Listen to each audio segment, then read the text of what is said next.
અત્યારે હવે આપણે પહોંચી ગયા છીએ આ માતાજીની ધજા જોઈ શકો છો તમે. અત્યારે આપણે અહીંયા રાખી છે, જમીનને ન અડવા દેવાની હોય એટલે સામેથી ઊંચી રાખી છે. દર્શન કરી લેજો બધા બ્લોગમાં જ. તે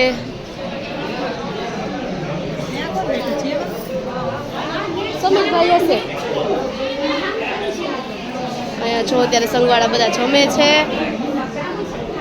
અહીંયા બધા દર્શન કરવા આવ્યા છે.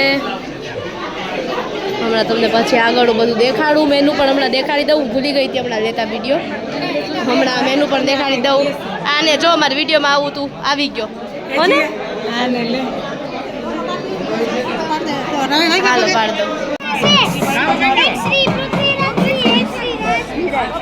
રામદેવસિંહ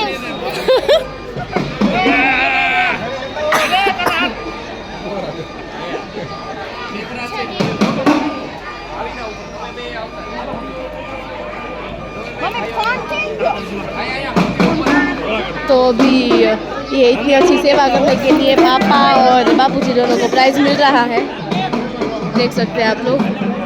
अभी गिफ्ट देंगे उनको.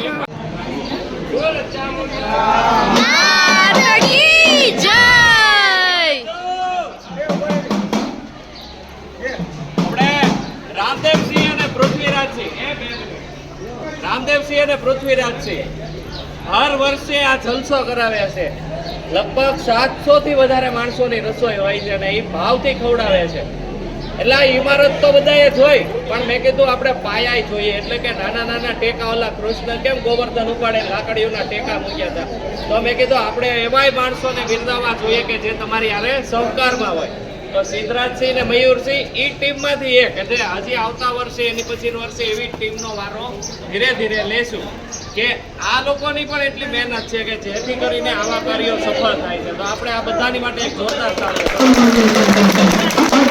બોલો ચામુંડા માતા કી જય. મજાનો આવી બે હાથ ઊંચા. अभी सामने एक ध्वजा बापूजी उठाएंगे और एक पापा उठाएंगे. देख सकते हैं आप लोग.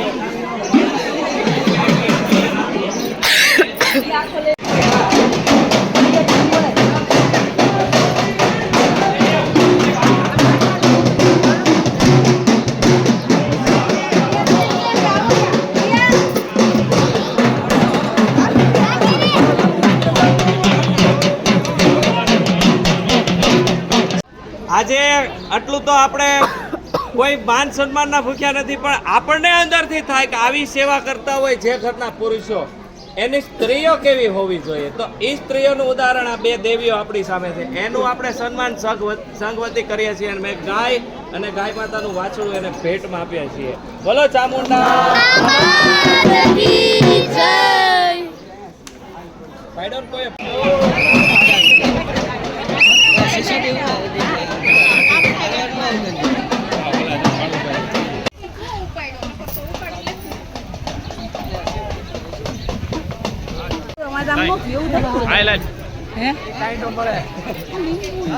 આપણે હવે ધજા જતી રહી છે માતાજીની સામે. આગળ પપ્પાની લોકો આગળ સુધી મૂકવા ગયા છે. હવે આપણે ઘડીક અંદર મંદિરે બેઠશું અને બધું સામાન એવું મૂકવા કારવાનું હશે એ પપ્પાની લોકો કરશે.